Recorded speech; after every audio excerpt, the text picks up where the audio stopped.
Howdy hey folks, this is IMAXNation1980 here, and I'm going to continue with my animation Ramble series. Last part was uploaded back in June, I believe, and a lot has changed since then. A lot of release dates have been changed, a lot of movies have been announced, a lot of different announcements have been made. If there's a movie that's opening in 2018 that was originally set for 2017, many months ago, I already talked about it, and this includes things like The Croods 2 and Illumination's take on How the Grinch Stole Christmas, things like that. And the last movie I talked about was DreamWorks' Larrikins, which back then was still penciled in for a first quarter 2018 release. So now I'm going to move on to Wreck-It Ralph 2, or more appropriately, Untitled Wreck-It Ralph sequel. This was announced by Walt Disney Animation Studios not too long ago, even though we knew of its existence for a long time.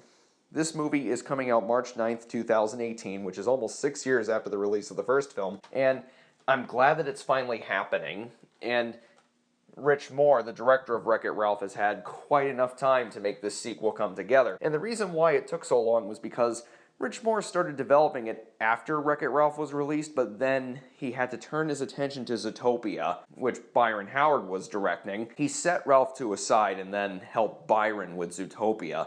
That was around fall 2014, so he had to focus everything on that movie for the time being. And then after Zootopia was finished, he eased back into working on Wreck-It Ralph 2.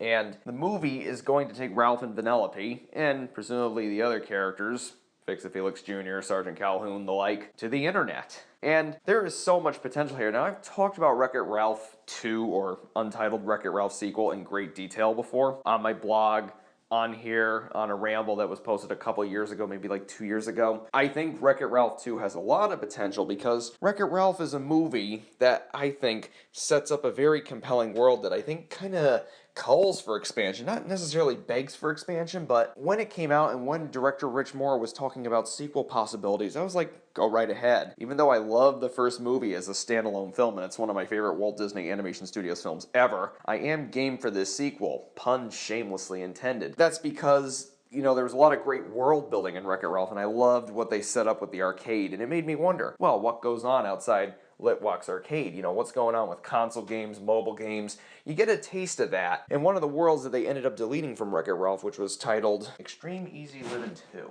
And Extreme Easy Livin' 2 was this sort of Sims game, I guess. It was like a Sims meets Grand Theft Auto meets, it was like a Sims meets Grand Theft Auto meets social media games type of thing where it's very hollow and it's just not a very rewarding game, and Ralph finds himself in that game world. The world was ultimately cut because it really complicated the story, and it was a subplot involving another character that was ultimately not needed in the end. It's very possible that they can work something like that into the new one because, you know, with some people, if there's an idea that doesn't work the first time, we'll use it in the sequel. I do this, Pixar has done this before. A lot of Toy Story 2 and Toy Story 3's ideas come from ideas scrapped from Toy Story 1, and I find that very fascinating that they're able to use what they couldn't use at first into the sequels.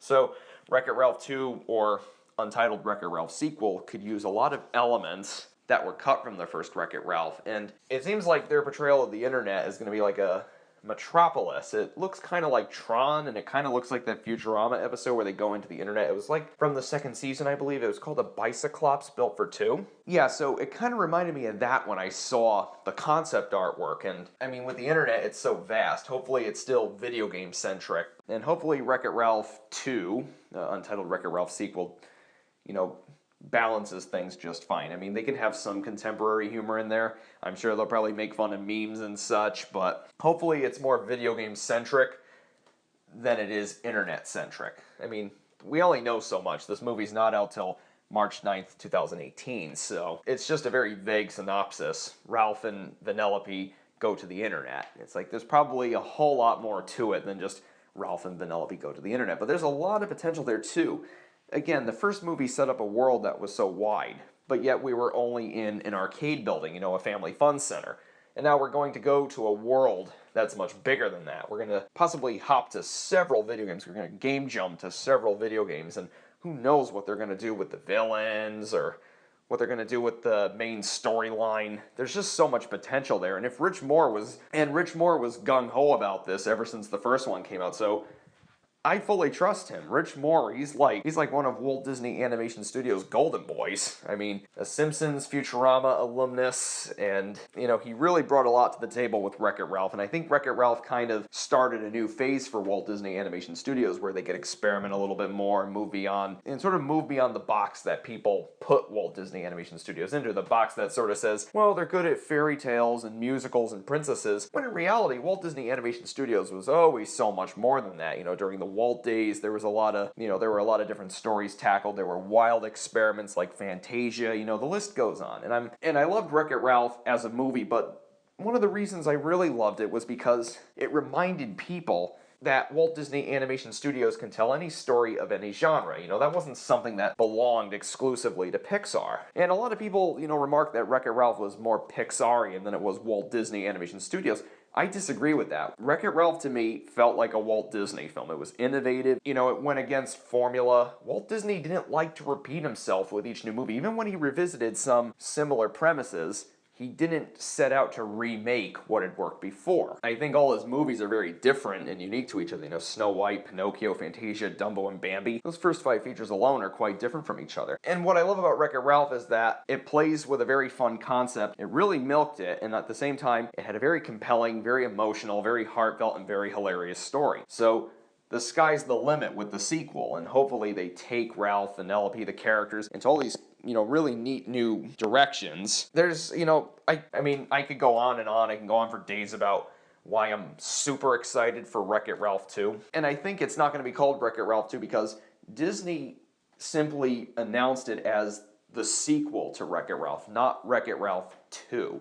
So it makes me think that they're going to go with a more video game-centric title, something like Super Wreck-It Ralph, something like Wreck-It Ralph 2.0.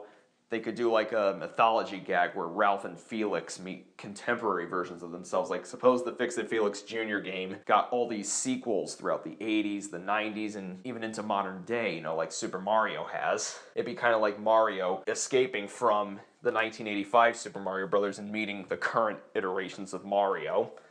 And that would be really cool if Ralph and Felix, did just that. And they did some research since they're going to the internet. They find out about what their game spawned and such. There's just so much potential there. In the humor alone, not just the adventure and the spectacle and such, but there's so much potential for great jokes and very cool pokes at the video game industry and franchises and such. Again, I can go on and on about this, but Super Wreck-It Ralph, or whatever they call it, I am so excited. Now, slated for March 23rd, 2018, is a project that's being released by Sony, but the animation is being done by Animalogic, the people behind Happy Feet and the Lego Movie. This is an adaptation of the classic Beatrix Potter series, Peter Rabbit. Peter Rabbit is going to be a hybrid film. It's going to be live action with CG. And this seems like a project that's right up Animalogic's alley. And of course, everyone knows the Peter Rabbit tales. This is actually the first cinematic adaptation, I think, because I think previous adaptations of Peter Rabbit were either TV shows or TV movies. Actually, what's cool is that Walt Disney had approached Potter about adapting the books before, but Potter was unsure that her drawings, her illustrations, her style would work well on the big screen. But other sources say it was a marketing issue. But Walt Disney had expressed desire to adapt those books as far back as when Snow White was first released.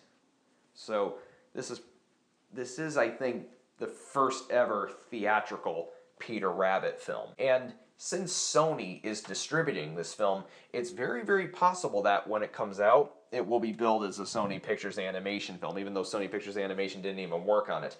They did this to Goosebumps a year ago. Goosebumps was a mainline Sony Pictures production, but when it was being marketed, it was billed as a Sony Pictures Animation film, and even the film opens with the Sony Pictures Animation credit, but really, Goosebumps isn't a Sony Pictures Animation film, so they might pull the same thing with Peter Rabbit. And as of now, Peter Rabbit has something of a cast. It has like Daisy Ridley and Rose Byrne, and a couple other people. Like, I know Daisy Ridley's going to be voicing one of the rabbits. Peter Rabbit is slated to come out March 23rd, 2018.